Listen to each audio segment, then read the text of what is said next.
Hi friends, Chris Rembolt here. Good to see you again. Here's what I'm going to bring you in this episode.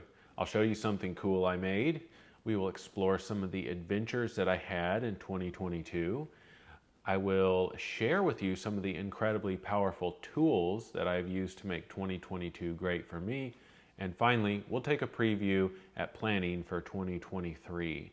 So I made another animated car. It's really important to give ourselves time to make stuff, right? So making stuff is a magical thing that humans do. When you think about it, it's a godlike power. You envision something in your mind, and then you take that vision and you pull it into the 3D world from the idea world, and it's amazing that we can do that. Wow, you can have an idea, and then you can make it into reality. So briefly, here's a story of this project. It's a car that I brought to life with code and LEDs. So I've had this idea of a car, just like a little scale model car, probably about that big. I grew up with them. I always thought they were cool. I'm a car guy. And I thought it would be neat to put teeny tiny little lights in them and make it look like the car is driving. So the turn signals will come on sometimes, and the brake lights will come on sometimes, and you never know when it's going to do those animations, and you never know how long it's going to do them for. So 2 weeks ago, I was exploring the limits of ChatGPT. It's this powerful AI tool that is free to use right now, and I asked it if it could make this program for me, because one of the bottlenecks for me making this project was actually writing the code. I'm pretty beginner at Python and MicroPython code right now, which is what I needed to make this animation. So all that to say, I asked this AI to make the computer code for me, and it did. And it did need some help. I did do some editing, but I made a prototype in my last video. If you want to go see that one, I put the little lights in a teeny tiny little Tesla. It was kind of cool. But this one was a gift for one of my best friends. He's just had a baby, and he has not been getting great sleep. He's always been very generous to me. He's always given me great gifts. And I was like, what can I give him for Christmas that nobody else will be able to give him? So I found a little model of one of his favorite cars that he drives and put the lights in it. And I'm pretty pleased with it. Here's a few photos of the build and some footage of how it turned out. I'm pleased with how this one came together. It was really, really fun. Making stuff is so important. It allows you to exercise your human creativity and bring something into this world that did not exist before. And it could be something beautiful, it could be something simple, it could be something silly, it could be something amazing. But it's important to exercise our human ability to create. It really brings us into connection with life in a really cool way. So I encourage you to go out and create some things. Next, let's see what I got up to in 2022, a short year in review. This has been one of my most adventurous years, and I saw some really neat things and had some epic adventures, and I'll share some of the best of them with you. The first adventure of the year was the Rolex Daytona 24. It is a 24-hour race down in Florida. It's really good road trip, and it's quite a spectacle. They run cars for 24 hours at a time, as hard as they can go on this race, and it's really, really awesome. There's several different kinds of car that they run in it. I think there's 5 different classes. So there's a lot of variety of what to watch out there. That was a really fun road trip, and I will enjoy doing that one again in the future. The next adventure was a owl rescue. This was not something that I planned to do. I was actually driving out to see my brother for lunch. He lives about an hour and a half away from me, and I'll go out and see him sometimes. But on the way there, I spotted a injured owl on the side of the road, and I figured that helping the owl was actually more important to me than my occasional lunch. My brother definitely understands. He is very much a fan of wild creatures as well. I was able to find an amazing owl rescue and get it over to them, and most of the time when a bird of prey is injured, it's not going to survive. There's just not much margin in the organism that is a bird of prey. But this bird had been shot through the wing root. Somebody had shot at it, and the projectile did not lodge in the bird. It didn't hit any major organs or anything, and this rescue was able to bring the bird actually back to full health and release her back into the wild. It was really cool to be able to do that and for it to end up successful as well. So you never know. All you can do is help. So if you see a situation where you can help, often it's very fulfilling to do so. And it certainly was in this case. The next thing that I saw was the Tesla Cyber Rodeo. The Cyber Rodeo was the grand opening of the biggest plant in North America, which builds Teslas, in Austin, Texas. There was a invite-only system, and somehow I ended up as the +1 for someone that did get invited, and it was quite a bunch of coincidences that lined up just perfectly for me to be able to go to see their factory and attend their party. It was really quite an event. They put on a great show, and it was really cool to see the factory from the inside over there at Gigafactory, Tesla, Texas. The next thing that I did was go to SpaceX Starbase, which is in Brownsville, Texas. And at Starbase, they build an enormous rocket called Starship. They've only done a few test flights of the second stage of it, but once it's running, and the plan is for it to be making trips into space starting in 2023, it will be the largest rocket that we have ever flown as a species. And the best part, it is 100% reusable.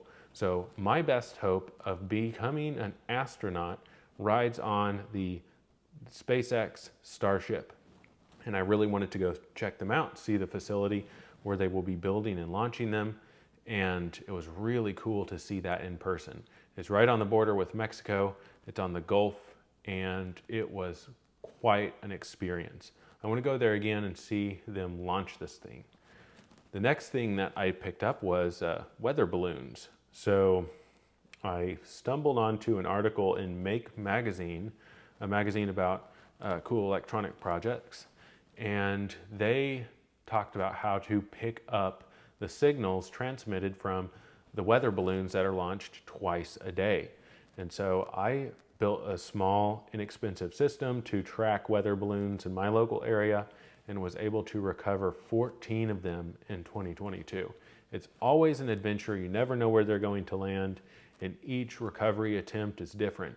The very first one that I recovered landed only 12 minutes from my house, right next to a parking garage. All I had to do was drive over and pick it up. It was awesome. I can't wait for the weather patterns to shift, because right now in the winter, they are blowing the weather balloons way too far east for me to go pursue reasonably. So once we get back into, I believe, April or May, they will be landing again in the Nashville area. It's a very fun hobby, and I look forward to more of it. Another adventure that I went on was in August. It was the Tesla shareholder meeting. I was able to secure an invite as a Tesla shareholder, and it was cool to see the factory. They did not let us film inside the factory this time. So unlike the Cyber Rodeo event that I went to in in April, the August shareholder meeting event was no cameras, no photos or videos inside the factory grounds.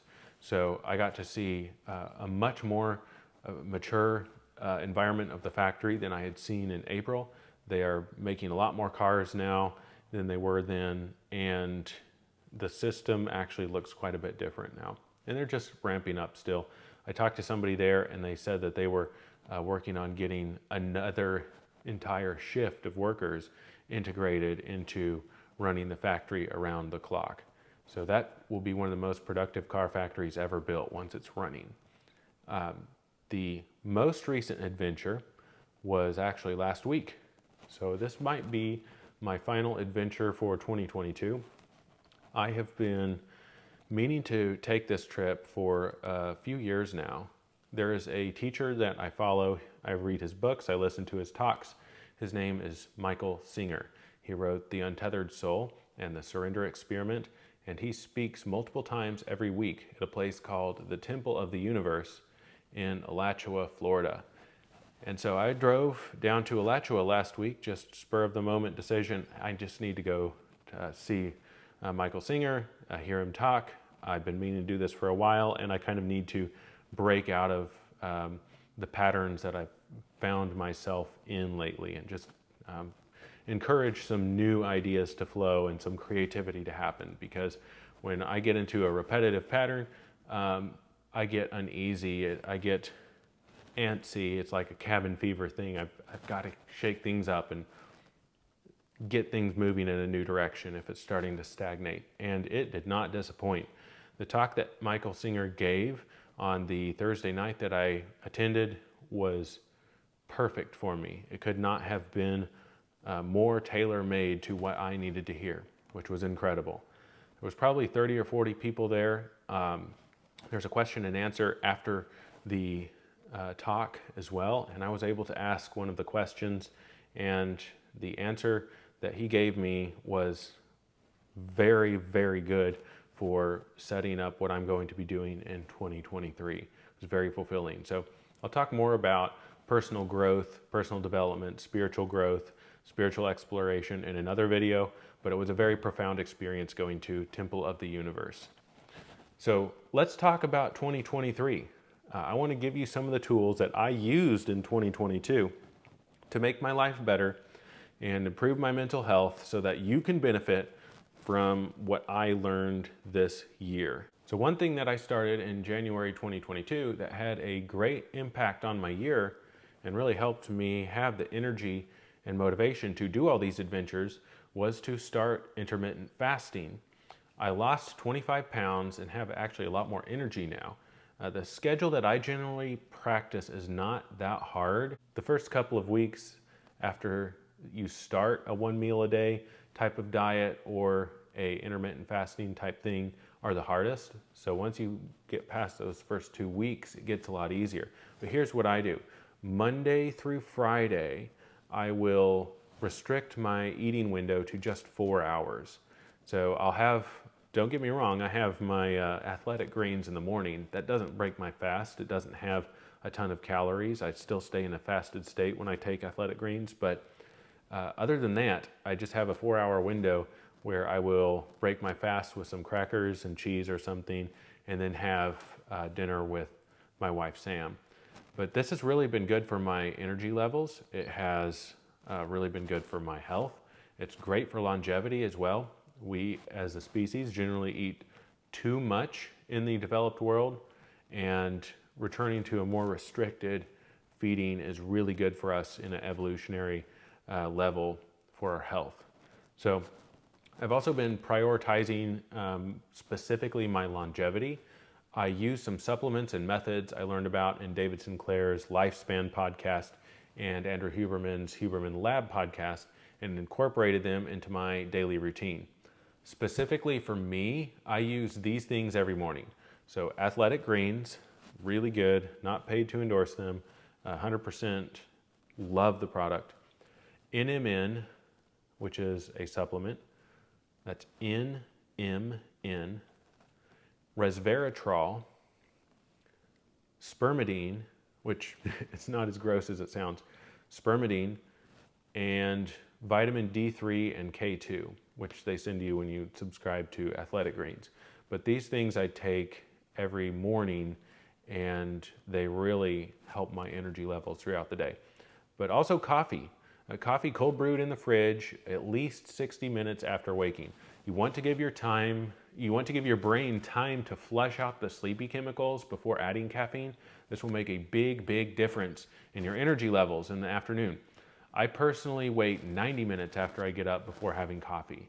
So here's my recipe for the best cup of cold brew coffee I have ever had. This is what I have every day. Just go to Starbucks and pick out a 16-ounce bag of medium roast coffee and ask them to grind it for French press. Then put half of your coffee in a filter bag for cold brew. So half of that bag of coffee that you bought, put that in a filter bag for cold brew, and then put that filter bag into a gallon or 5-quart sized container and fill it up with water. Put the container in your fridge, and in the morning, you'll have cold brew. I would recommend putting it in your fridge around 3 p.m. or so, maybe 16 hours-ish in the fridge. Doesn't have to be exact. But take the filter bag out when you get up in the morning, and now you have concentrated dark matter. You just need to dilute it. So after you fill your cup up halfway, with the coffee and just fill the rest with water, or if you like coffee creamer, mix in some creamer as well, and ice. So it's one of the best cups of coffee. Just remember, it is concentrated when you have it in your tub, so be sure to dilute it or it'll be too caffeinating. But remember, wait at least an hour after you get up before drinking any. It makes a huge difference for your energy levels in the afternoon. So there isn't room in this episode to talk about all the things that I wanted to tell you. So next week, let's get together again and I will tell you about some of the behaviors I have been intentionally practicing in 2022, and they've been a big help to my mental health, and I can't wait to share them with you. But if you're like me and you're doing some planning for 2023, I'd suggest you take a look at a really neat tool my wife Sam made. Sam is the founder of passionland.co, where she helps creative entrepreneurs have great relationships with their projects. She is a very successful digital entrepreneur herself, having started multiple innovative businesses and learning lots along the way. She has a very effective planning process that she does for her work, and she recently made that process available to everyone. So check out her perfect year planner at passionland.co. I will also link it below this video. Thank you for your support. Well, I need to get started on some Christmas chores, so for now, I wish you a Merry Christmas, and I will see you again next week. Bye, friends. I love you all.